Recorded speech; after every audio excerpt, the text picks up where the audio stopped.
जिलाधिकारी पुलकित खरे ने हरी झंडी दिखाकर ई रिक्शा यातायात व्यवस्था का किया शुभारंभ। विगत कई वर्षों से गोवर्धन में चली आ रही ई रिक्शा की अव्यवस्था एवं जाम से अब कस्बे वासियों और बाहर से आने वाले श्रद्धालुओं को मुक्ति मिलने वाली है। शुक्रवार को जिलाधिकारी मथुरा पुलकित खरे और एसडीएम गोवर्धन कमलेश गोयल द्वारा बेहतर यातायात संचालन हेतु प्रशासन द्वारा बनाए गए रोड मैप प्लान के अंतर्गत लगभग 400 ई रिक्शाओं को गोवर्धन के सप्तकोशीय परिक्रमा मार्ग में चलाने की अनुमति प्रदान करते हुए ई रिक्शा संचालकों को वर्दी पहनाकर तथा उन पर टैग लगाकर ई रिक्शाओं को हरी झंडी दिखाकर यातायात व्यवस्था का शुभारंभ किया गया। इसके साथ ही गोवर्धन की परिक्रमा मार्ग से बाहर के संपर्क मार्गों पर भी लगभग इतनी ही ई रिक्शाओं को चलाने की अनुमति प्रदान की गई है।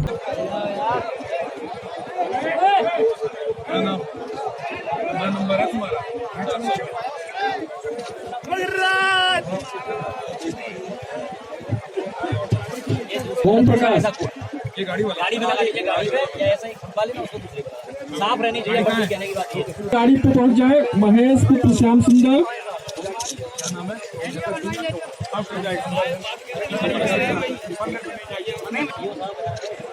अरे सीओ साहब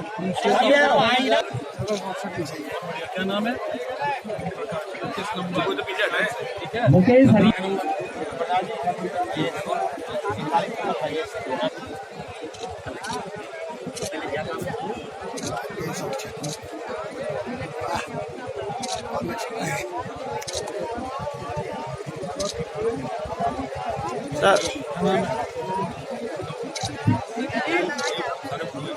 अगले दोनों इनके आ गया।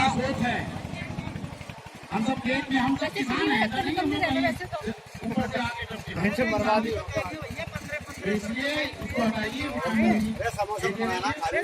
हम सब ये ऐसा नहीं कि आपके लिए ही रखा गया है। हम सब वही कि हाँ गोवर्धन में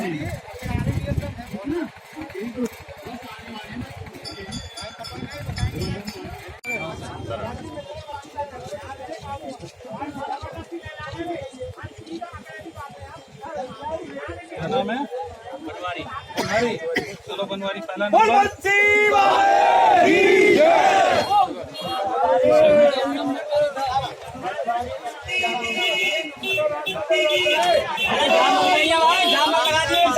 बढ़ाते रहो आराम से जाम मत लगा दिया को एक बार में जाम लगा दिया।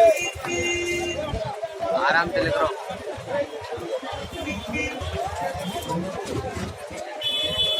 चलते रहो। साथ साथ आपका जीवोपार्जन का ये धंधा है। लोग कह रहे हैं कि कुछ और ऑटो रिक्शा रह गए, उनके लिए आगे की कार्रवाई भी सामने बताइए।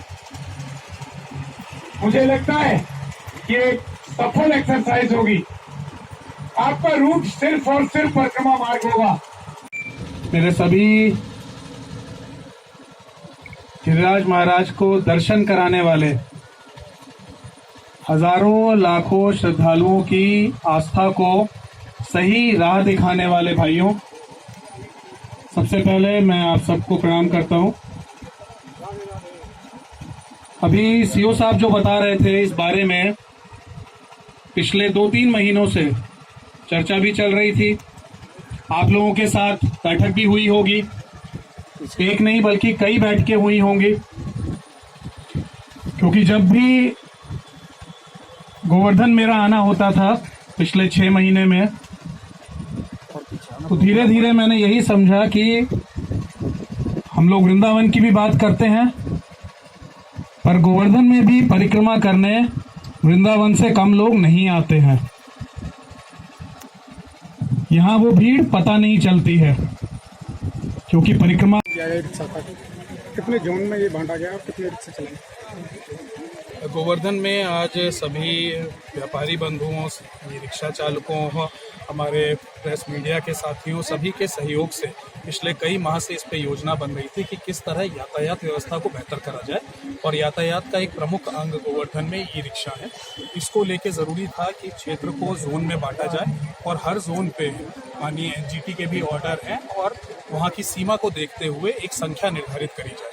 इसको लेके पिछले 1 माह से कई बार बैठकें करी गई और फिर परिक्रमा क्षेत्र में 400 ई रिक्शा जो कि पंजीकृत हैं हमारे, उनको एक यूनिफॉर्म, एक यूनिक नंबर दिया गया, उनके रेट निर्धारित करे गए, जो रेट लिस्ट भी उसमें लगेगी। पूरे क्षेत्र को 3 जोन में बांटा गया है और आज उसका पहला जोन जो परिक्रमा मार्ग है उसका औपचारिक शुरुआत करी गई है। कल से इन्फोर्समेंट की कार्रवाई भी होगी। ये देखा जाएगा कि इन रिक्शाओं के अतिरिक्त यदि कोई अन्य रिक्शा इस क्षेत्र में चलते हुए पाए जाते हैं तो उनके खिलाफ कड़ी कार्रवाई हो। इस पूरी कार्रवाई का उद्देश्य ये है कि हमारे जो पर्यटक और श्रद्धालु गिरिराज महाराज के दर्शन करने, मंदिरों में यहाँ दर्शन करने आ रहे हैं, उनको यातायात और पूरी व्यवस्था सुदृढ़ मिले। ई रिक्शा की वजह से परेशानी ना हो बल्कि सुगमता का एहसास हो और हमारे ई रिक्शा चालक श्रद्धालु मित्र के रूप में उभर कर आए। सर, दान घाटी जो नो पार्किंग एरिया है उसमें भी बहाने पार्किंग कर देते हैं लोग, उनके लिए क्या व्यवस्था है? ये अभी आपने मुझे बताया है तो ये अभी हम लोग चलेंगे मंदिर की तरफ, तो उसको चल के देखेंगे और उसके लिए कोई वैकल्पिक अगर स्थान होगा तो उसको निर्धारित करेंगे।